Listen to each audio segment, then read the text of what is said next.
বলবো দাদা দুঃখের কথা। আরে ডিসব্রেক মারছে ভাই, ঝুমর করে যাহা দু পয়সা রোজগার করছি আদের মাহাতই বলেন না শালা জুটেছে কপালে মাতাল মরদার সবু লাগি দেশি মদ ভাটিয়ে বেকারিয়া কথা কইবে না বলছে বেকারিয়া কথা কইবি নাই। আচ্ছা বাপধন দাঁড়া দাঁড়া মদটা তো ঢুকাই লিছিস ঘরে ছানা পোনার অবস্থা কি আছে জানিস? কিছু হয় না বলছে দাদা কিছু হয় নাই। তো আমি বলছি এবার শুন। সকাল সাঁঝ আমি খাটি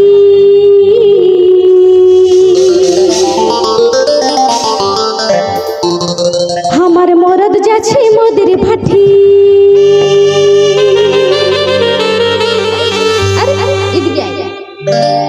ঘরে ছানা পোনা ভকে কাঁদে ছানা পোনা।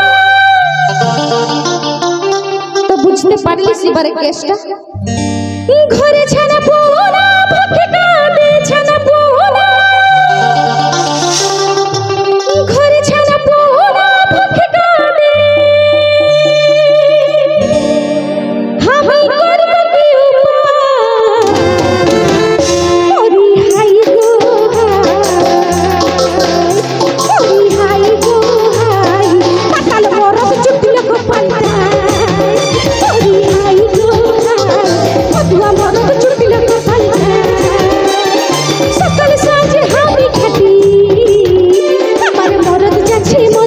কি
Subscribe my YouTube channel Rahul Music Pro.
পড়ি হবি রে ভাই রই যা মাতাল মরদ জোটল কপালটা ধীরে ধীরে ধীরে রে ভাই টুকুর টুকুর নিশা হয় রো রো রো রো রে রে ঘর যাবি রে ধীরে ধীরে ধীরে ধীরে ধীরে ধীরে ধীরে রো রো রো ওই দিকে ওর গানটা ছেড়ে ভাঙি যাবে রো রো রো রো ওরে রো মাতি গেল রে ভাই একদম